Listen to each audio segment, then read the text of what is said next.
Today I'm going to talk about some of my adventures in diet and what I think a good meditation diet is.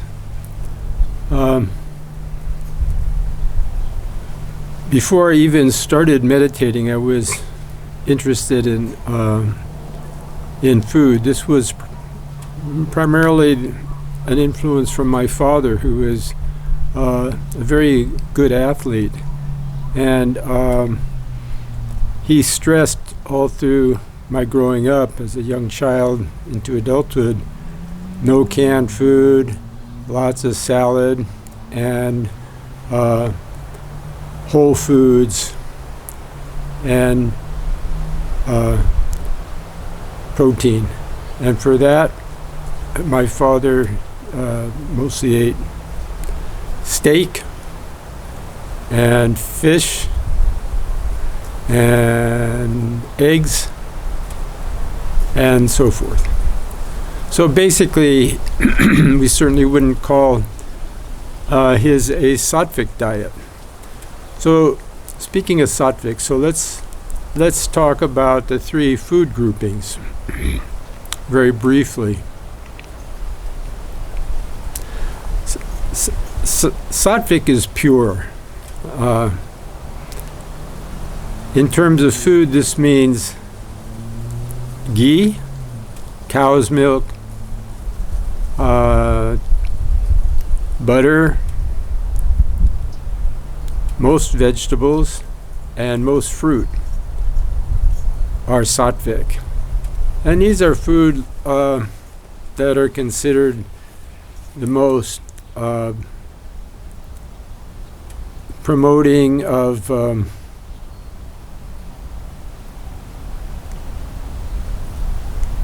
a body that's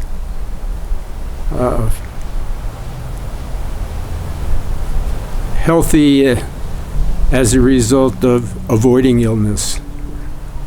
Most of those foods I mentioned, at least fruit and vegetables, are probiotic. In other words, they protect from illness.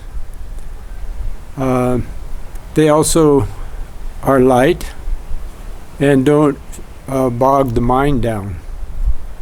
They also don't generate sexual desire or anger. Now, foods that are in the sattvic category basically make one pretty peaceful overall.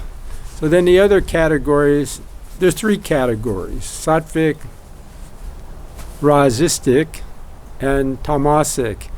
And those are very broad categories according to the traditional Ayurveda system. So rajasic food is kind of like in the middle. It gives a lot of energy and strength, but it also can cause anger and lust and agitation of mind. But you need a certain amount of it, rajasic food, in order to have sufficient energy. So rajasic foods would be onion, garlic, leek, scallion, chives, 5 pungent plants. But there's a lot of others. So like even if you avoid those, you will be eating rajasic food. For example, most fermented foods are rajasic. Agitating, that's rajasic. Basically think of what agitates the mind and agitates the body. That's rajasic. Tamasic is basically food that makes you feel heavy. Red meat is the classic one. That's why many people, my father included, felt very heavy after meals. 2 or 3 hours later, you feel the protein kick in, you feel very strong. But overall, tamasic food is not only makes you feel heavy, lethargic, foggy in mind, but it also has rajasic qualities too, in addition. So, in other words, it picks up all of rajasic characteristics such as generating anger and lust primarily. So you can see that these three food categories, if you just think of them as pure, I really like the word sattvic, because pure doesn't really say very much, because pure has been used so much throughout our literature and food labeling and stuff. It says pure this and pure that. Sattvic is a much better term. It means it just generates positive physical well-being in every sense of the word. It makes your system clean, it protects your system, and it makes your system feel light, agile, awake. So that's sattvic. Rajasic is good for a warrior. It will make you, and a fighter, mixed martial arts, UFO. Rajasic food's the way to go. It makes you strong, anger, lustful, full of energy, and unconquerable, invincible. Tamasic is what makes you feel heavy and gives the body lots of strength. It's also doesn't protect it from illness like sattvic foods. In fact, it makes it more prone to illness. Both rajasic, by the way, and sattvic food actually are probiotic. They can generally be such that you do not get sick, and you do not feel heavy. You feel pretty light. But as I said, the rajasic food does have the drawback that sattvic food doesn't, in that it has those negative characteristics already mentioned. So tamasic food is the lowest in the group, so you want to try and avoid those. I said I would talk a little bit about my crazy adventures in diet, and some of these have been very long experiences, adventures. The earliest that I can remember was when I went on a grape cure when I was about 18, which I learned about from a person named Brandt. And she wrote a wonderful book named The Grape Cure. And she had a clinic in Mexico where she was curing cancer through feeding her patients nothing but grapes and things made from nothing but grapes. So, you could have raisins and things like that, wine, grape juice, of course, and grapes. But that was all. And it was a clinic where they would monitor the patients very well and, guard them against any dangers. That's a lot of sugar you're taking in, and so not all patients responded well, and so they would be out of the program. I tried it for quite some time, at least a month, but probably more, and it was phenomenal. I didn't have any sickness at the time. I was probably around 18, 19, surfing in North Shore of Hawaii. That was a fantastic diet. It was really pure. I think there's a saying that grapes are the queen of fruit. It's one of the most sattvic foods on the planet. It's sacred in many ways. Grapes are not only amongst religious people, but grapes are, throughout history, historically, grapes are a symbol of purity and good health. And I felt great, but I have to say that it really wreaked havoc on my nerves. I was shaky and easily agitated, not not feeling so stable, more lightheaded all the time,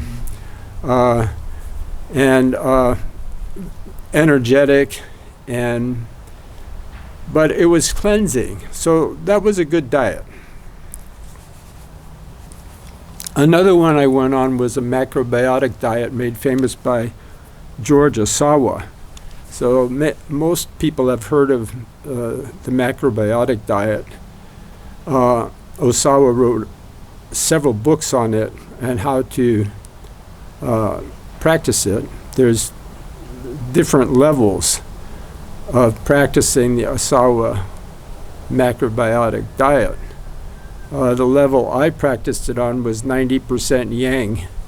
In other words, almost entirely brown rice. I did it for months. Now that diet was completely polar opposite in effect than the Grape diet.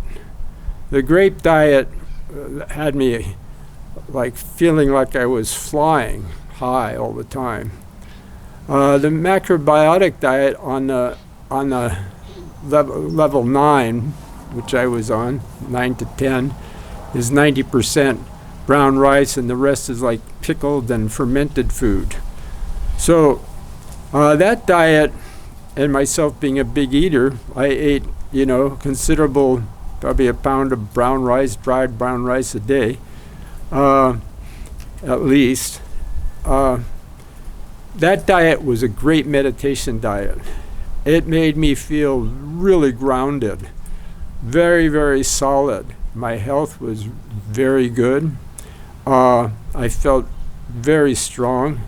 And it was one of the best diets I had ever been on.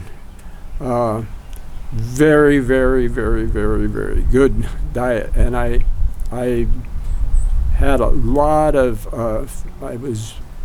groundedness. I felt really rooted to the ground.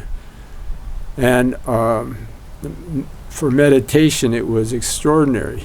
The only downside is, of course, that brown rice is loaded with carbohydrates. The saying carb coma is a real portrait of high carbohydrate food. Carb coma is like, my daughter used to joke, like after she'd make us a big pasta dinner, it was time for carb coma, which was really true, because carbohydrates almost immediately make you feel heavy. But if you get through that heaviness, after it starts digesting, you bounce back and you feel very, very solid. Another diet I went on, which was extraordinary and a completely different purpose than the macrobiotic diet, and a similar purpose to the Grape diet, but it wasn't so one-sided. And that diet was Arnold Ehret's Mucusless diet healing system, which I did for about 6 months. And Arnold Ehret was this religious Christian who developed his own diet healing system to get the body free of disease, prevent disease, and maintain good health, and sattvic, and vegetarian, and vegan. Now, I'm no fan of veganism, but I'm not against it either. So this diet happened to be vegan that I went on. The Mucusless diet healing system is based on a theory. The theory is that certain foods, like brown rice, act as glue, and a lot of other foods do too. And so Arnold Ehret used the analogy of a sponge, and he says, like, the body is like a sponge, and like if you put starch into the sponge, it kind of gums it up, so nothing works very well. Nothing passes through it, the body. So his theory was just eat green vegetables, fruit, and avoid most starches and almost all starches. But certain starches were okay for reasons that he explains in his very famous books, Arnold Ehret's Mucusless Diet Healing System. Anybody who wants to get healthy, I suggest they get that book, Mucusless Diet Healing System. Then there's the Mucusless Diet Cookbook. That's also an aid. So that diet is almost no starch, no carbohydrates, lots of green vegetables and fruit, and some yam and a few foods that he says that they may look like they're starchy, but they're not. And that you can find all of these foods listed very clearly what can be used in that diet in the book itself. And you have to stay with that diet. You can't add anything else.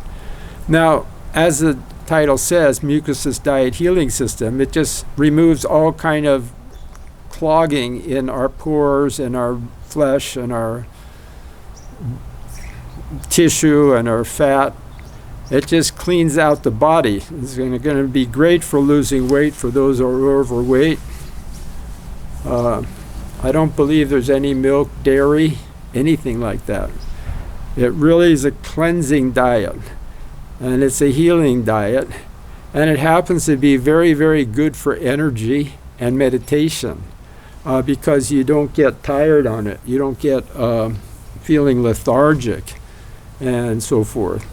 You have lots of energy. You feel a little bit ungrounded because that's the nature of the diet. Not as ungrounded as you would for the grape diet, but ungrounded. Probably the craziest diet I went on, or I wouldn't say crazy, but I had a good reason to go on it. In Nepal, I met a person, a yogi, and he lived in Pashupatinath, and his name was Dudh Bala Yogi. In other words, milk, child, yogi. Now, Bala can also mean strength, so I'm not sure which one it was for him, but what happened with him, as a young 16-year-old, he hiked from his village up a mountain nearby, Gosankund, and it's a giant lake there. And that lake, there's a saying in his village, if you get the vision of Shiva in that lake, life changes forever. You're a disciple of Shiva forever. So in his case, he took it to heart, and he became a disciple of Shiva, and he decided to drink nothing but milk for the rest of his life. Now, when I met him, he was about 40, and he had about 12 feet of hair that was all strung out in front of him. And he was a delightful yogi. And I used to go from my house in Swayambhu to Pashupati and meet with him every few weeks or every 2 weeks or so, and just have satsang with him. And I decided to try that diet, and I did it for 6 months until I felt great for 6 months, drinking nothing but milk. But eventually the party was over. The milk wasn't enough for me. I started feeling agitated, nervous, and needing other food. Obviously, I didn't have the skill that Dudh Bala Yogi had, or the motivation, because he was very healthy. Eventually, I came to learn that some people from Kauai, in the Hawaiian Islands, Kauai, discovered him, and they brought him to Kauai. So last I heard, he was living in Kauai, in the Hawaiian Islands, and had some students around him. So that's the story of that. So these are some of the diets I went on. Now, I also ate once a day, and I'll talk a little bit about that, and what I think a good diet is for meditation.